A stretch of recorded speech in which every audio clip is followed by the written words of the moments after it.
I think solar's interesting right now. Like, I think it's as interesting time as ever.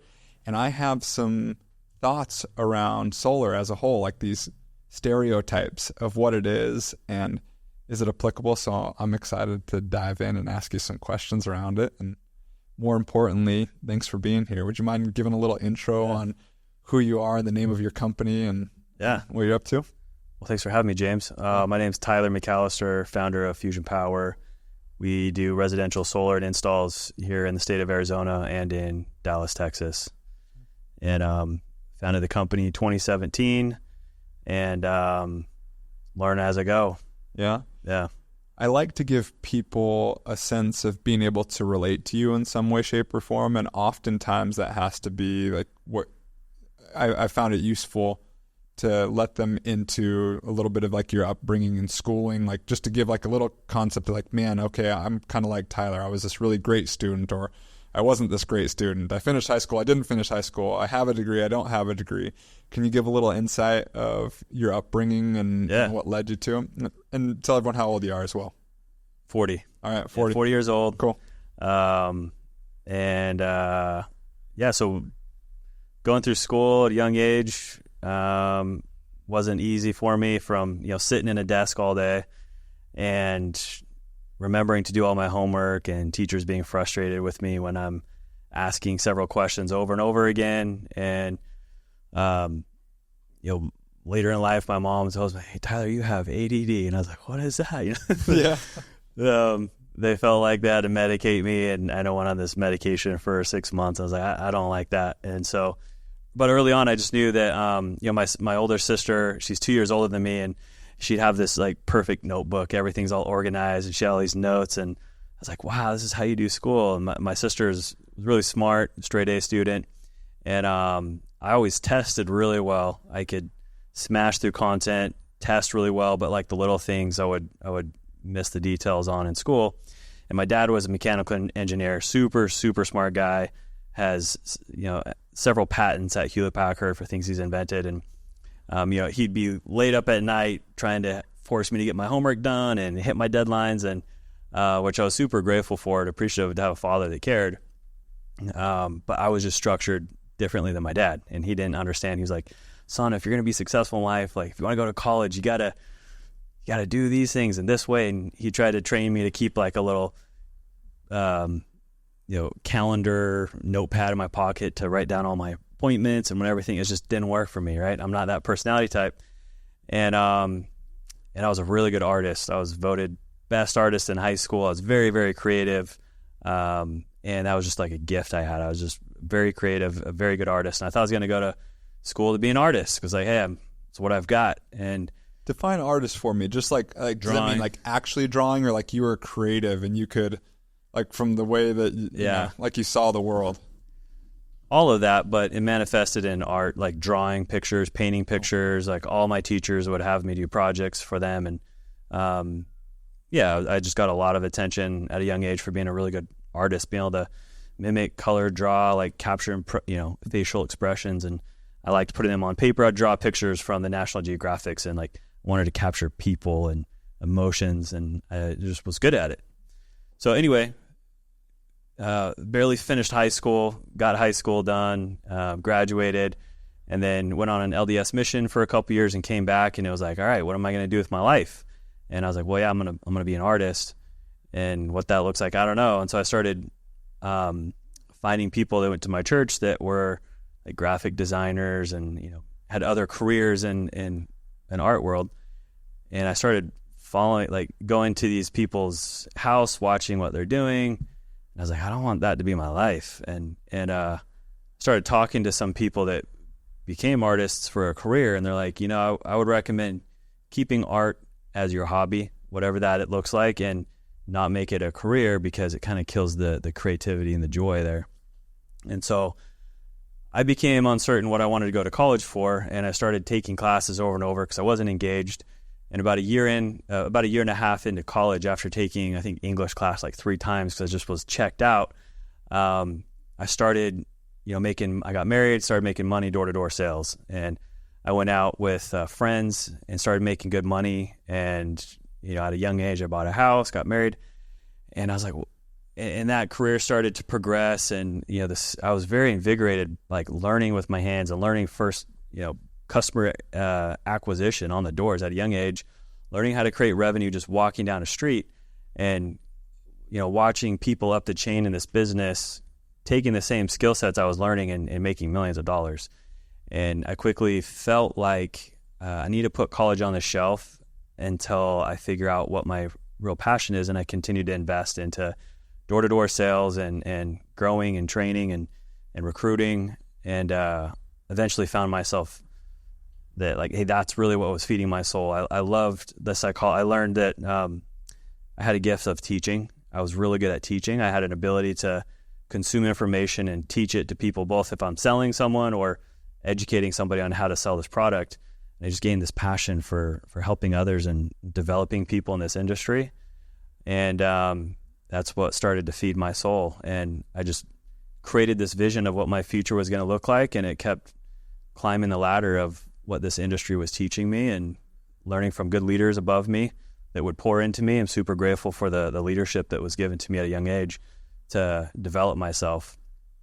And yeah. Can I ask you a question around that? It was something you said. What is educating and teaching people, like, where does that align with sales? So if I understand something one way, and I would make certain decisions because of the way I understand, if I can help you see that world the same way I'm seeing it, we would likely make the same decision. And so for me, is helping what's in my brain get into your brain and feel the way I feel about something is this process of training and teaching, and we call it sales. But that started to come natural for me, and I never thought I'd be a salesperson because I'm not like this charismatic, outgoing personality that I thought salespeople would be. Yeah. But I just found out I had this gift and this talent and this interest. It was really a strong interest that started to develop. It's personally my favorite brand of sales is an educational approach. I like to give people the common courtesy that, hey, you're a big boy, you can make your own decision. But if you give me a little time to help you understand it the way I do, I think that we'll find some alignment here. And 100%. So I love when you said, like, man, I've got something here around the ability to educate people or to teach. And as a result, you found success in sales, conversion, walking down a street and meeting a stranger and helping them see what you see. Yeah. That's cool. Yeah, thanks. So you're with that company, and from what I know in that space, it looks like you could be an individual producer. Like, you work out a commission structure with the company on, hey, if I get a sale, what will you pay me? What's our price point? All those kind of things. What were you selling door to door? Home security. Home security. Okay. Yeah. All right. So, any, like, tell us, like, can you give me like a little bit of like what that looks like or what know? Yeah. So I was selling home security with Vivint. Yeah. I came home for my mission. I did my first summer with pest control. Okay. And didn't make a lot of money there, and I didn't have the mentorship to really help me through that. And then the next summer I went out and I did home security with Vivint. Back then it was Apex Alarms, but and then my brother-in-law, I married one of my good friend's sister. He was like, hey, come out with me this summer. I'll show you how to make money, know how to do this.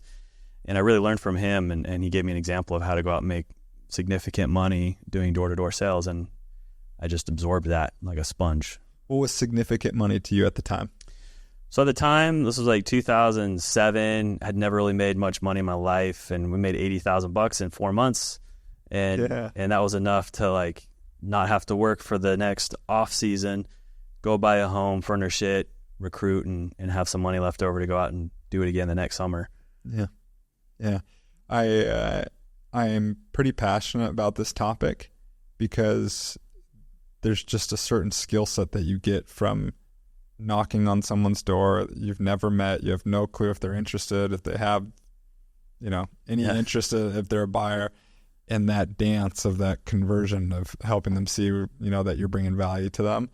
And I hope that my kids spend a summer doing that. Like, I would push for that just, I don't really have anything about what they're interested in and doing as a career. I believe whatever you learn by yourself on that door, and the rejections and the overcoming objections and all those kind of things. I think it's as valuable as any experience I've personally ever had. Yeah.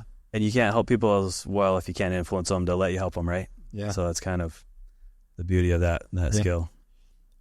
So there's an individual producer. I get, and then there's a form of like override if you go and recruit a team. It sounds like you took that approach. Hey, this worked out.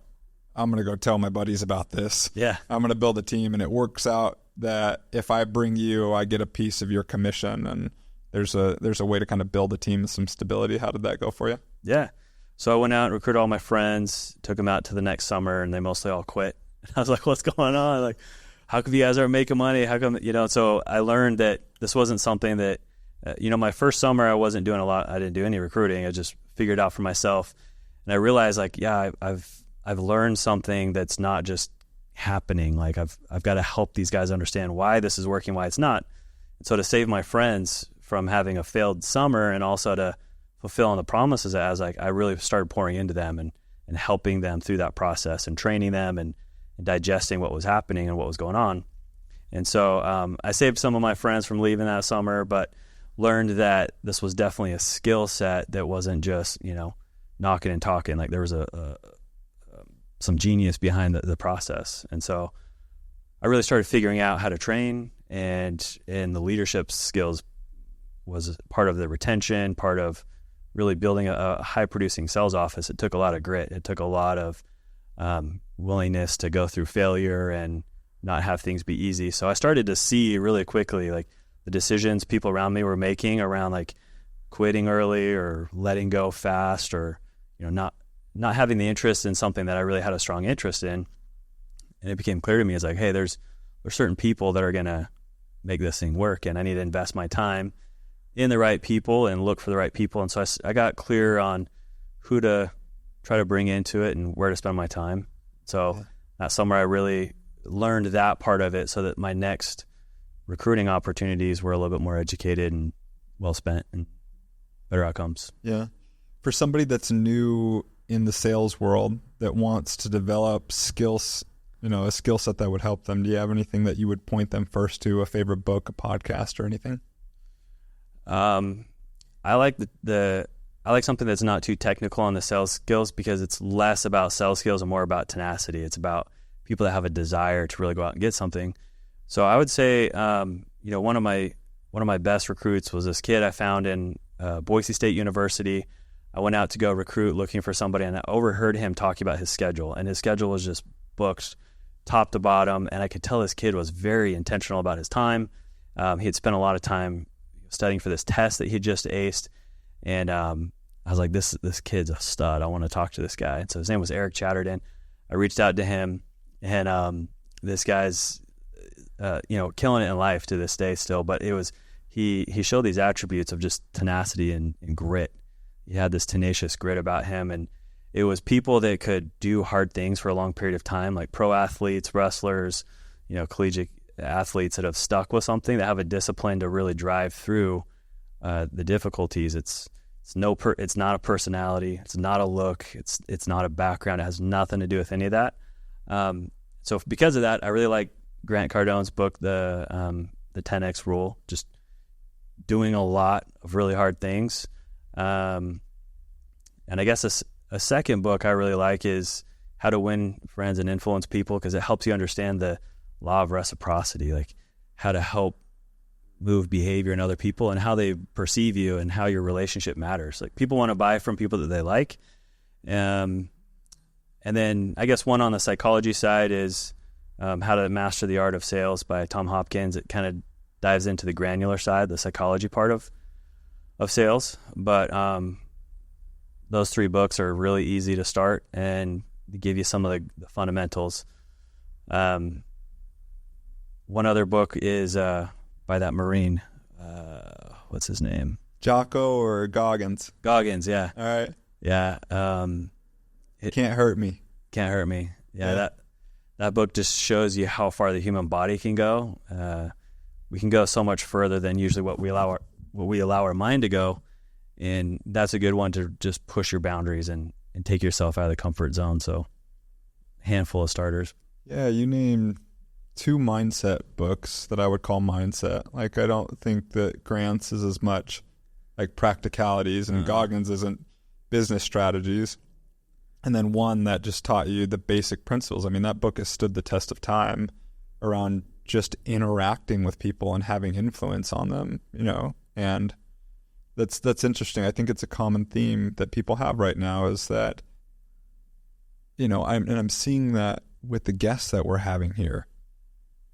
I wouldn't want people to hear it any other way, that I don't feel like a lot of people, myself included, are these savants, like these that they would occur for themselves as it's just naturally gifted, I was meant to do this, but they have this common theme of, you know, like, good luck keeping up. And, you know, like, I'll figure it out. I don't know all the answers today, but I'll go down swinging, you know, and I hope people can hear that, that they don't overcomplicate it too much with what could look like years of studying before action comes into play. So it's funny because people will come into the business and oftentimes some of their best months will be their first 6 months. And then they'll learn the technicalities of how to sell, and then their numbers drop because their optimism and their excitement for the potential of this thing happen. Like, they just take tons of action, sales go up, and then they let go of that tenacity and they replace it with knowledge, and the numbers drop. And so it really is about having this excitement, enthusiasm, and tenacity. You'll figure it out along the way. Yeah. I've got an Eric Chatterton story for you. You know Eric Chatterton? I know Eric Chatterton. Yeah. I'm in a hotel in, where was I? I don't remember. I'm in a hotel. I want to say I was in New York, actually. Yeah, I am in New York. And I have a picture in New York previously that I wanted to go see Rucker Park before I caught my flight. And so I had to leave at like 5 a.m. from my hotel to get to Rucker to make my flight. And it was rainy. And I've got this picture in Times Square, and it looks like I'm the only person there. And so I thought it was really cool. And then I go to Rucker Park, and it's raining, and it's 5:30 in the morning, so no one's there either. So I've got these two pictures in like this busiest place in the world by myself. And it was really cool. So I thought, oh, I'm in New York again.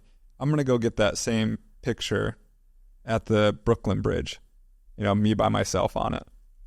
And I walk in to the lobby, and Eric Chatterton has pulled a trash can up to a couch, and he's got a water bottle and his phone, and he's recording content at 4:45 in the morning or whatever time it is in the lobby of some hotel in New York. Yeah. And I just had to ask him, like, hey man, what are you doing? Yeah. And he's like, I'm trying to build a personal brand and let people know what I'm up to.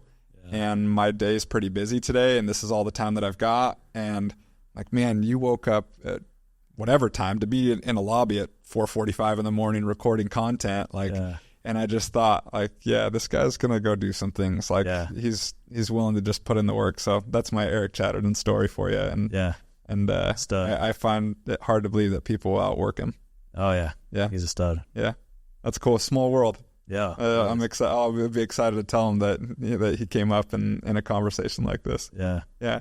So now give me like a bridge the gap.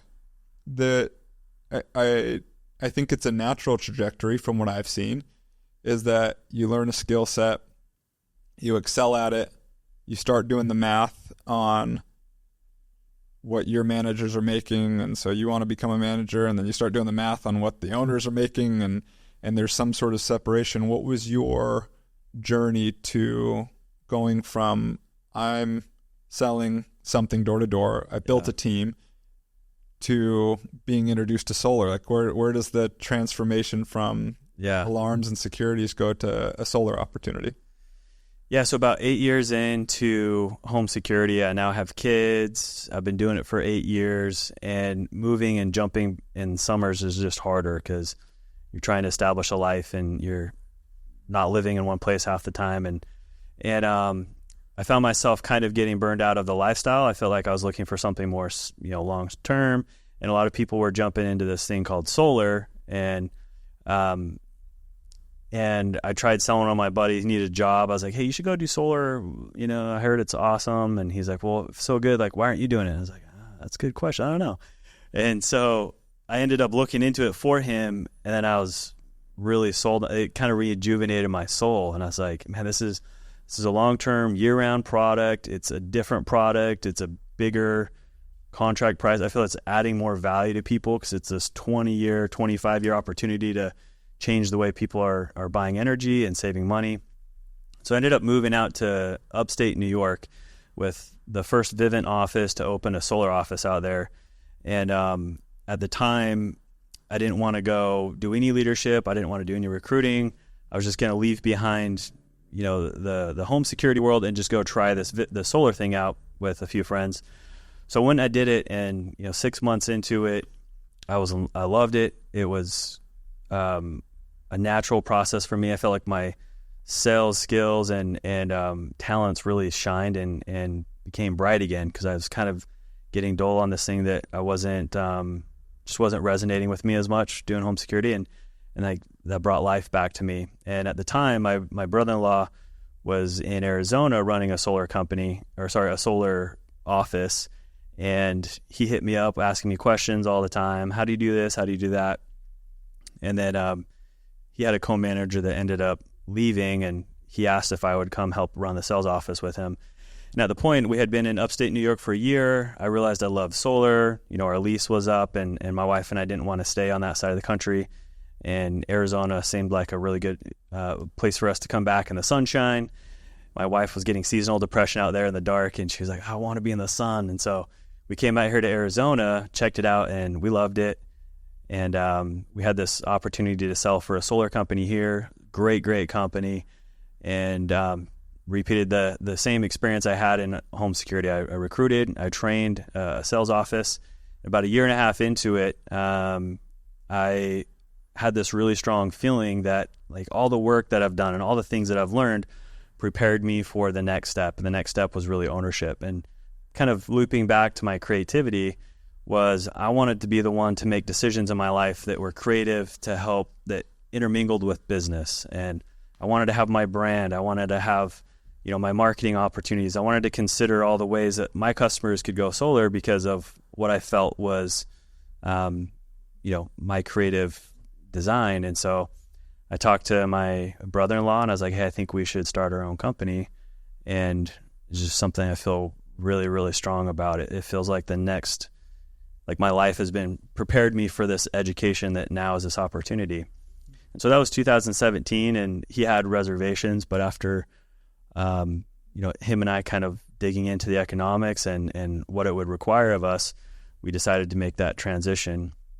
And so we left behind what was at the other company, and we moved over and started our own business and started just, putting all the pieces together, and it rejuvenated me once more. And it was like, okay, man, this is the breath of air I needed to take this leadership in my life to create something. How did you do the due diligence to learn the operational side of the business to feel comfortable in starting your own? Yeah. So at the time it was pretty simple because it was sales only. We weren't doing any of the installs. We weren't doing any of the operational stuff. So it was like recruit, train, sell contracts. Who buys the contract? Who do we give it to? All right, these guys install for us. So the process was pretty much exactly what we had done before, except now our name was on the business, and the agreement with the installer was with us directly. So you're a dealer at that point. So we're a dealer, okay, and we're just recruiting, training, selling, same. So not a big jump. But the problem to that business is there's no barrier to entry, and so it's like you're training your competition, everybody that you teach how to do the business, you're showing them exactly how to compete with you, right? And so unless you show them incredible amounts of value, then at some point they just want to cut you out and go do the same thing, which is fair game, So we ran with that for about 3 years. We became the largest sales dealer for one of the largest installers in the country, and we kind of just followed the same pattern, same process. We did really, really well. Can I pause on that? I just want a couple people to hear the practicality of that. What I hear is that you didn't feel like you had to learn a whole lot of new information. You just needed to know who was performing on the back end for the current dealer that you were working for. And if you could find a like relationship, you could go about it as, you wouldn't really skip a beat. you get a new brand, new logo, your own material, create your new contract. Like we're not too far off from like opening up shop. I imagine that could be a pretty quick experience. Can you speak to where that benefited you guys in kind of your ramp up to becoming a full service shop? Because I imagine that you didn't have to have a huge storage facility. You didn't have to buy a fleet of trucks and installers and overhead and all the things that come with hiring mass amount of employees. I imagine you had a lot of 1099 people that way. Like, it seems like a pretty safe transition, and I like the sound of that you did it for 3 years to kind of be able to ramp up. Can you talk a little bit about why that made the most sense? The period of time of 3 years, or just like that model. Was that the only option because you didn't have the funding to do the other part? Like, just give like a little bit of the practicality of that choice in business model. Yeah, good question. So the reason that we became a sales dealer instead of a full-on installer is because it was what we knew. Like, we could use all the same exact skills and talents that we had, previously implemented into a model that was just our own business. And, and at the time we didn't really have the capital to go invest in a whole install company and all that required. There was a lot more for us to learn.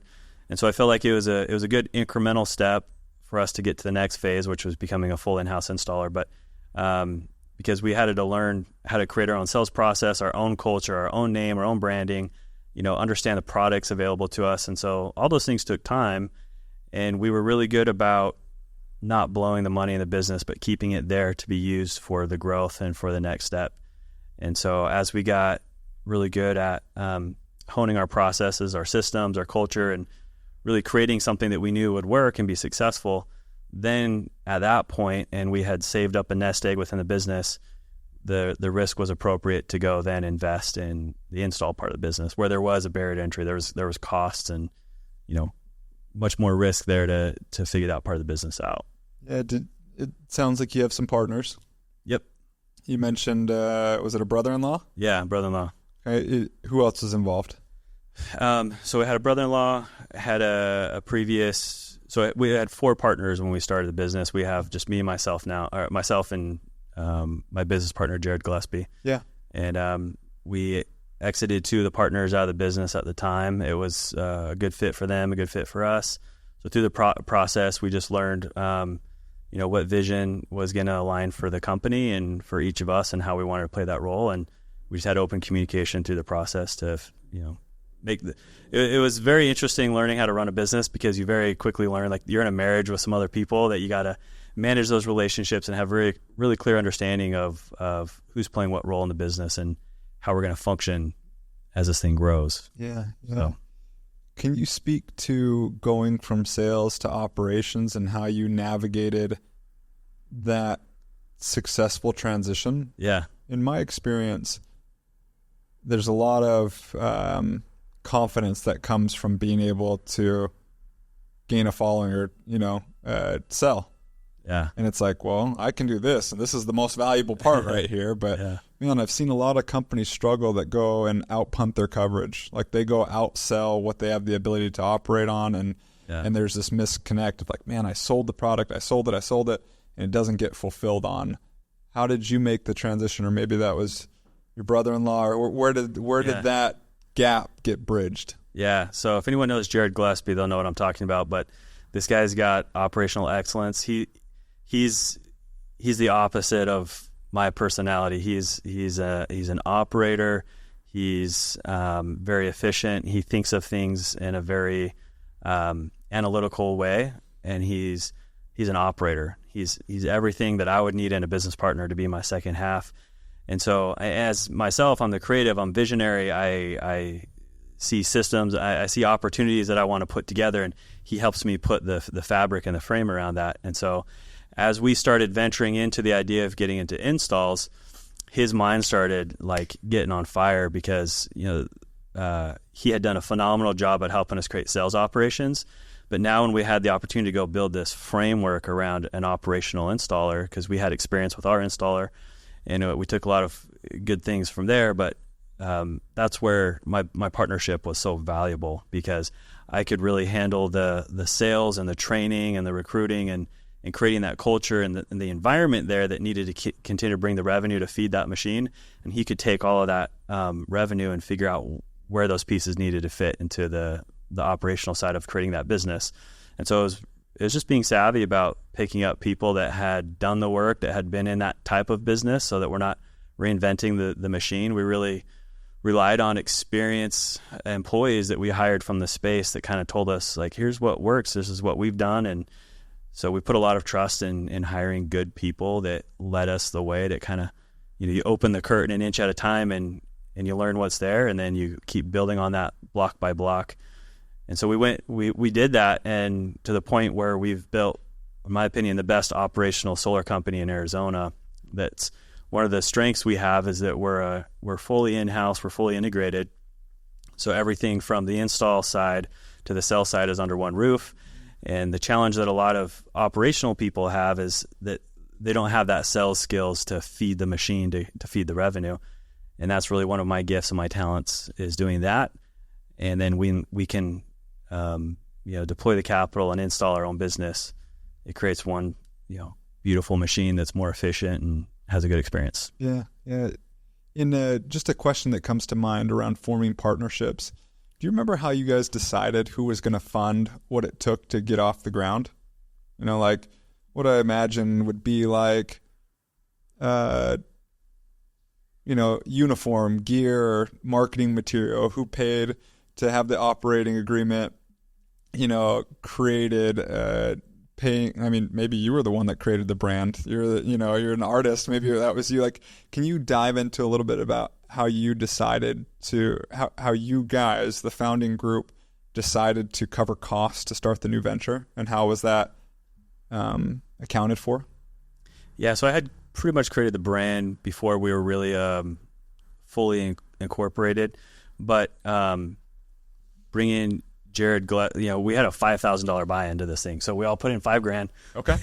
Yeah. So we started this thing with $20,000. So it was really no out-of-pocket cost, except for a few months in, we ended up getting a suite that we rented for, training space. But so that was nothing. But really, it was about 3 years in, we had a couple $1 million in the business, and from there we just spent money out of the company that covered all the company expenses. Yeah. So we knew what the necessities were, what the costs needed to be, and we agreed on what those expenses would be. Yeah. Did you have a priority on where expenses would go? Like, hey, here's our $20,000. This is the most important thing to spend money on first. Yeah, it was a software platform that could help us navigate the sales volume. Okay. Yeah. All right. Well, good. I like that, because I think that from a sales background, I think oftentimes it's like, the polos or something like that. It's like whatever's going to help me sell, like on the door, that's a practicality side of things. So it's like, man, how do we manage this? Like, we have the ability to go and sell, but how do we keep organized, and how do we go from there? Yeah. So I get curious around some of those questions. Yeah. I think that every business has its own unique life to get started. Yeah.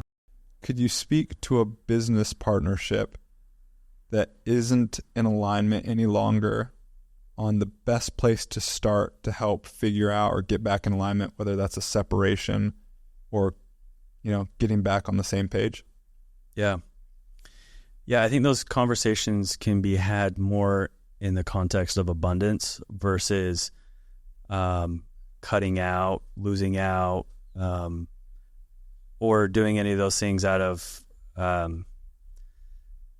malintent. I think it's really, really important that you respect and love people, and that's one of the hardest things about these conversations, because these are people you genuinely love and care about, and you think about their future and their family, and so it's really a conversation, I think, that focuses around alignment. And if something's not in alignment, then it's generally doomed to fail, right? And so it's talking about an abundance for both parties. And even if it's a separation or moving in a different direction, it's how is that going to serve both people? And that's not always your job to paint that picture for the other person on what that looks like, but ultimately it's going to serve both parties in that capacity. And And I think it's also a conversation around personal alignment and personal integrity. You've got to make sure that you're making decisions that are in integrity with who you are as a person. And if the business is out of integrity or you're out of integrity, it's so important for everyone who's relying on you and the future of what this opportunity can be that you're living in alignment with who you see the business, who you see yourself being and what you want this opportunity to be for others. And I think it's important too to have very clear, open communication in advance, that any grievances or any lack of accountability or out of alignment is having a full open discussion so that no one's getting blindsided and everyone understands very clearly, like, hey, these are expectations and these aren't being met. And so, X, Y, and Z, this is what happens if and when, so that it can be clearly understood. And as much as possible, it's probably really, really difficult to do, but to take the personal aspect out of it and just be pragmatic about the future of the business and letting people know that you want them to be there and be a part of it, but this is what we need and this is what it looks like. Yeah. Thanks for sharing that or giving some insight into that. Do you have a moment that that first comes to mind that was one of the most difficult things that you overcame that you're most proud of now? Yeah, let's see. Well, there's been several roller coasters. When we first started the company, the only thing that we sold was Sunrun. Sunrun was like all that we knew, all that we sold. It was the best product in Arizona, and they shut us off because there was, some play there, some work being done to try to prevent us from going and competing in a market. And that was kind of devastating at first because we had this lawsuit that opened up against us. We had the only solar product that we knew that we were shut off, and we started questioning ourselves like, oh man, is this the right thing? Are we fit to compete? Did we make a mistake? How are we going to take care of these people, our families? And so really taking a moment now to look back, I remember there's a little wavering in some of the partnership that was like, I think we should have gone back. We shouldn't move forward. And, but I think the unified resolve of like, no, whatever it is, we're going to get through this. It was really about leaning on other people in the business world that could help us through that situation. One, see it through with some maturity, like take a breath, this is going to work out, and then really get to work on problem solving and solving the problem, and worked out, right? And so in that case, we got through it. We had someone that championed our cause and got the product turned back on, and we were off to the races. We had a lawsuit that we learned that business is real and there's rules and you have to follow contracts. We ended up paying out a lot of money in a lawsuit early on, which was really helpful for us actually, because it kind of like matured us a little bit in the business world. And we got an understanding of like what this arena looks like and how this world works. And so it allowed us to move forward at a young business age, got through a few rocky rapids, and just showed us what we're in for. And we cut our teeth really quick on like, hey, we're up for that. Whatever that is, we're going to push forward because we believe in what we're doing. And I think that brought us, together real quick in our vision of what we wanted to create. And Jared and I right now are still creating something really cool that we're excited about. Good for you. Why are there so many solar companies shutting their doors, and why haven't you guys? So there's a lot of solar companies shutting their doors because I think the industry is misaligned from an install perspective to a sales rep perspective. So if you're two different companies and you've got a sales dealer, right, they're their own company, their own culture, their own brand. That sales dealer's job feels like they have to get as much money as they can out of the installer, because anything the installer keeps is, maybe something that they could have had. And so there's a lack of alignment there. And there's probably not a lot of appreciation on what the installer is doing for the sales org. And the sales org's trying to make money and do the best they can, and they're dealing with some of the inefficiencies and challenges of the installer. And the installer's trying to cover their payroll and be profitable and build according to the sales volume that these guys are giving. And so I think that, the installer across the street to earn the volume might give a better deal or whatever that is. And so they'll jump over here. Now this installer has been built to do, 50 million in revenue, and now they're doing 10 million in revenue, and they can't handle that snapback. And so it's a lack of alignment on, I think installers need to produce their own leads and produce their own revenue and their own volume as much as they can to have a lot of stability. Now there's some installers out there that aren't operating in that model at all, and they've figured that model out to be a dealer only. That's just not been our approach. We've always felt like our strength is recruiting, selling, training, and taking ownership of that sales side still while being the fulfillment partner. And so our approach to salespeople and sales orgs isn't from an operational standpoint. It's from like a really empathetic sales standpoint. It's like, we understand what it's like to go out and knock a door and sweat in the heat, sign a contract, and then to have that deal fall off the conveyor belt while it's moving forward to install because some account manager dropped the ball. So we're hyper focused on that not happening at Fusion Power because we are just so empathetic to it. And we feel like our salespeople are very aligned that we have their interest in mind. And we have core values that I think really resonate with who we are as an organization that make people want to be a part of that identify already with wanting to be a part of that. And so they want to contribute to the environment versus take from it and detract from it. And so I think the core values that we've used to really unify and identify who we are as a company calls to the people that want to contribute and add value instead of those that just want to leech out of whatever the business can give them. So we're really highly focused on the unification of the business, both the sales side and the install side. And we help them see each other's perspective. Because if you're a sales guy and you don't see over here on the operational side what it's like, it's really easy to judge. And so we've created a lot of transparency. They live in the same building. Our sales guys, if they have an issue, they walk down the hall and they talk to the people handling that side of the operation. And it relieves so much back pressure for the salespeople because in a heartbeat, they'll think we're trying to steal their money, ruin their life, take their career. And it's like, no, there was a snafu. Let's go figure it out. Let's walk down the hall. So I think that conversation happening and the transparency that we have has allowed us to have this, living opportunity that continues to thrive and grow. How are you handling market situations that are out of your control? I'll use an example. Yeah. Interest rates. Yeah. It's my understanding that a lot of solar companies use interest rates for these long-term loans, and interest rates have doubled, if not tripled, since I imagine Fusion's been around. And what's the mindset around your team around not being like, woe is me, and this isn't going to work, and interest, what if they keep going up? Yeah. We should start looking elsewhere. What's the mentality around the team to overcome a storm that's seemingly out of your control? Yeah, the first storm we saw was COVID, right? I mean, COVID was you can't knock doors anymore, you can't do X, Y, and Z. So I think it's just being tenacious and learning how to take a challenge face on and learn how to sell through it. It's just problem solving. And so we look at it as a challenge. Hey, the market's receding right now. People are not wanting to take on debt. They're not wanting to buy loans. At the same time, what is the problem that we're trying to solve for people? Is we're not out trying to sell people solar. We're trying to help families. So our number one core value at Fusion is family first.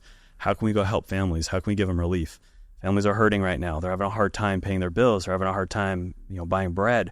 And utility companies' rates are going through the roof. They're going up too. And so if we can go help families understand how they can trade the same dollars that they're spending on a bill that's going to continue to rise on an opportunity that helps create predictability and stability for the rest of their life, if we can help show the value in that in a family, then we can still help families. And so I think having a family-first approach, where's the value that we can add to people? The sales guy's got to let go of his commission. He's got to let go of his thought of making money. He's got to focus on how do I contribute and add value to other people. And when you have that abundance mindset, you're able to help more people. When you help more people, you can make more money. So I feel like that mindset's really important because there's people in the industry that are doing better than they were before and that are growing, and there's people that are about to shut their doors. And I think it's your ability to serve that equals your ability to create income. Can you speak to some of the things that made you guys successful in operating a branch out of state? In Texas? Yeah. It's my understanding that Arizona's the home base. This is kind of where you guys are at. Yeah. You decide to go out to Texas. Yeah. What made that transition successful? If you had a redo, would you go back over and not do something a certain way? But there's some certain challenges. I've had them personally of expanding out into other states. Like, what does it take to go and open up a branch that's not in your backyard? Yeah. So one thing unique about Fusion Power is we've gotten really good at our call center and creating our own leads. We're really good at dispositioning data and creating appointments out of it. And so that's given us wings to open up markets that, this market that we're not in. So we create a lot of leads in Texas through our call center, and we're able to hand off those appointments to local closers. Families still like to buy solar at the kitchen table, and so we're able to create those opportunities. And then just our commitment to excellence from an operational standpoint. We have really clear communication. We're extremely accessible. Anybody can call anyone in the business. Jared and I are very accessible. If someone's having an issue, we're going to make sure that they're handled and resolved. And so I think people want to work with someone that's got a heart and going to care about their business, their opportunity. So that plus us being able to create leads in a market has allowed us to create a platform, get the warehouse, get some employees out there. And we're not just like crossing our fingers hoping for a sales dealer to come want to work for us. Yeah, I hear a sales call center, and I think like 1990s. Yeah. I think of call center now today as some form of support. I have an issue, I couldn't figure it out. I'm going to call a call center and go, can you talk to me about how a business model today around digital marketing and all those things where an actual a sales call center provides value still? Yeah, surprisingly, there's people that won't buy from you on the door or won't answer their door, but they'll pick up their phone, and they feel much more safe or comfortable having a conversation over the phone, knowing that there's a company that has a person that's going to send somebody to the house. And so when you show up, it's like, oh, you're the guy from the company that, So there's still supposed to be here. Yeah. Okay. So there's a whole group of people that still prefer to buy that way, and that answer the phone when you call and you say, hey, we're Fusion Power. Yeah. Where do you get phone numbers to call? So right now there's a bunch of data companies that sell opt-in data. So people that have, opted in and shown interest on solar websites or whatnot. So we buy that data. And then we also have in-house marketing that's creating interest on our own leads from our own marketing campaigns. So you're having to outlay capital to buy what someone is calling a qualified lead, and then you're betting on your team and your training to convert on those. And we're actually one of the best in the industry at transacting that data into appointments. We're very good at it. Yeah. Wow. Again, the concept that there's a million ways to make $1 million. Like, I love to hear that there's been adaptability around an old school call center utilizing, clicks, being able to gain data, what goes into the website, and having somebody enter in their contact information to be able to convert on those leads. Man, it's cool to see the adaptability in that space and that it's still alive. I honestly don't remember the last time I heard of an actual sales call center, and you might think that, like, what are you talking about? They're everywhere, but it's cool to hear that they're up and going. Thanks. Yeah. What's next for solar? You mentioned, can you speak on what you guys are working on now that you're pretty excited about, or is that something that we have to save for another day? We do have something that we're working on, we're really excited about, that we want to keep under wraps at the moment, because it is cool, and it's going to be a big part of, I think, how solar is adopted in the next one of the next chapters of solar. But roofing, so we just opened our roofing department this year as well.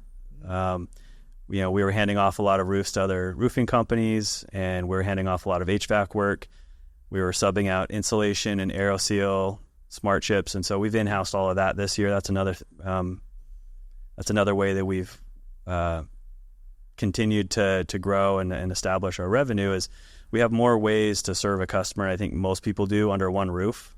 And so for the sales guys, it's easy. It's one process. It's one place. You can get all the services to the customer. So if someone wants solar panels on their roof, you get there and say, I don't know if your roof can support this. You need to get a new roof first.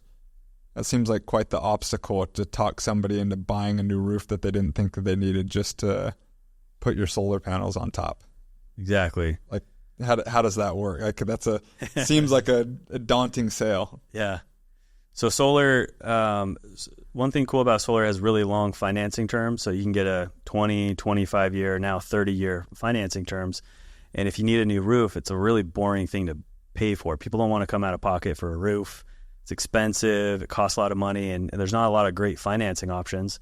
And so if you need to put solar on that roof and it needs replaced, you can marry those two things in one loan product that has a way better payment term, and the customer generally has a monthly payment that's equal to, or in some cases less than, their current utility bill. And you can wrap those both in one. We'll get the business, we'll get the work on both the roof and the solar, and the sales guy is making a commission on both as well. So it's a win for the customer, it's a win for us. It's a much more efficient process. I love real estate, and so my mind's turning right now, and I'm just thinking of like, man, you're buying a fix and flip. It needs a new roof. I don't know if I want to pay the X amount of money for the new roof. Is there a way to just get solar and wrap it up into that and sell that loan to the person who ends up buying the end result of that house? Like, are those loans transferable to whoever's occupying the home? You can transfer the loan. Wow. And yeah, you can transfer the loan if you want to, or the homeowner pays it off with the equity payment when they sell the house. But we also do something unique. We do a free removal and replacement. So that's one of the things that was happening is we were having these subcontractors going out and inspecting the roof when we felt like it wasn't in good condition. And obviously, what would the roofer tell us? It's like, oh, it needs a new roof. We're like, oh, wow, everyone needs a new roof. Fancy that. Yeah. And so we realized we were doing a lot more roofs than we needed to. And so we created a free removal and replacement on a solar system as long as they use our preferred roofer, which is us. And so in 5 years, if the customer's like, hey, I still got 5 years on this roof, but I don't want to pay, $5,000 to have the solar system removed in 5 years. And in many cases, they'd want to wait because of that cost. And so we've built into the agreement that, if you guys need a removal of your solar panels within 10 years, then we'll take them off and put them back on for free as long as we can do the roof work for you. And so it brings us roof work down the road and allows us to get the customer, earn their business now. And when they're ready and they have the finances to pay for that roof repair, we can do it later. Yeah. How do you and your partner work around partnership distributions on when and how much you take out of the company? Yeah, partnership distributions. We're both on the same page, luckily, with that, as far as we're very interested in keeping the money in the business for growth as much as we can. He's not out spending money on, stuff, and neither am I. We're both really invested in the company being stable. I feel like we have a shared mindset around that, and so we're not, clawing at the bank account. We're both very conservative that way, and we're excited about the opportunity of the business, and we think there's a lot of opportunity in staying strong in a hard climate. And so that's something that's just been easy for us. We do distributions for our taxable income, and other than that, we've decided on a salary that works for us and our lifestyle and what our needs are. And we're excited about growing the business right now. So I think that's been helpful for us. Okay, so in summary, you've thought, hey, we want to dump as much into the business, and we don't want the temptation of a massive quarter of us calling that a big payday. What I heard is that you're taking a salary, and that fits your guys' lifestyle. It works. It allows you to just keep investing in the company, and then annually you'll take a additional distribution on top of it quarterly. Like give a business owner and their partner that are struggling deciding on how much to take and when to take it, and why it's working for you. Yeah. My answer is probably not very fun because we haven't taken hardly much of a distribution out of the business outside of what we've decided to pay ourselves. Yeah. Why? Because I was told when I was starting my company that it's easy to do well in the season of plenty, but most companies fail in the famine. And in the season of plenty, make sure that your silos are full so that you can weather the storm in the famine. So we've just been really disciplined about that early on. Man, I love that. I love that. I had a basketball coach that said, we sweat in the summer so we don't bleed in the winter. Yeah. And that was when we had like these 5:30 a.m. free throw workout, whenever it was. And it was just constantly, we sweat in the summer so we don't bleed in the winter. I love that approach. Yeah. I have a lot of thoughts around that. I have a mentor that said that because he chose that model, it allowed for compounding growth to come into play. And when compounding can really, get some momentum, some crazy things could happen. So I'm a fan of your mindset around taking distributions. Thanks, James. Give a 27-year-old, let's just call it 27, because I want them to have some sales experience and some life experience, some 40-year-old rocking chair advice. Like, hey, we're in the game. Like, we've proven to ourselves that we could start our own business, that we could weather that storm. We can turn it into a profitable business and a business that's scaled. 26-year-old, 27-year-old wants to do the same thing, wants to become the next Fusion. What's just a caution of advice that you can lend them with? A caution? Man, if I had a do-over, this is the one thing that I might, it doesn't mean you're living in regrets on anything, but I might have done that one a little bit differently and it could have helped with a quicker outcome. Yeah. Let's see. All right. I thought you were going to go a different way on the question. Like, tell them how they can do it. Well, one thing that's not very fun is contracts. Like, contracts matter. Your operating agreements matter. Your employee agreements matter. I think having really good, clear contracts and legal in place early on so that there's clear lines and there's clear definition. If something comes up in the business and it's completely gray or not been defined, it's a challenge to work through that. It's an unnecessary hurdle. And so just having all your agreements, all of your contracts, all of your legal matters in order early on so that just the foundation and the groundwork for the business is set up and it's a stable foundation that you can build on. What if they don't know what they're looking for? I don't know what to put in an operating agreement because you don't know what you don't know. Like, where's 27-year-old Tyler going to find some of those things that would be useful to have in writing? Yeah. Whether that's your service contract or your operating agreement. Yeah. I know Cole Cannon's been sitting on this couch. He's been a guy I've actually called and got references for on all that. And like a business attorney or a contracts attorney. Contact someone that's a business attorney that they specialize in all those things. There's people that specialize in operating agreements, any kind of contract you need. There's someone that can specialize. So I just recommend reaching out to people that are maybe farther in the business world than you are. They've got a resource. They have a reference. I've got a million people on my phone that I call whenever, I need this, I need that. And the graciousness of people have given to me has been very, very helpful. So don't be afraid to reach out. I think also asking a ton of questions. I think it's really important to be very, very curious. I ask a million questions when I'm with people that I feel like are further than I am in life, and I have a true interest in their journey and seeing if I can learn from their mistakes. So reach out. I think one of the biggest mistakes is not reaching out to other people that have figured it out and they're willing to let you learn and not struggle the way that they have. So I think that's a huge blessing in my life. If anyone wants to reach out to me, whatever I have to share, I'll share. But yeah. Where do people find you? I am Tyler McAllister on Instagram, Facebook, Tyler McAllister, company website, fusionpowerco.com. And our headquarters are here in Chandler. But yeah, what I'm hearing is that there's a future in solar. It can benefit your home long term. I've heard all things about the utility companies trying to shut it down, but could you give one vote of confidence for your industry? Yeah, solar's not going anywhere. Homeowners are getting educated on alternative options. alternative forms of energy is going to be a necessary part of our future.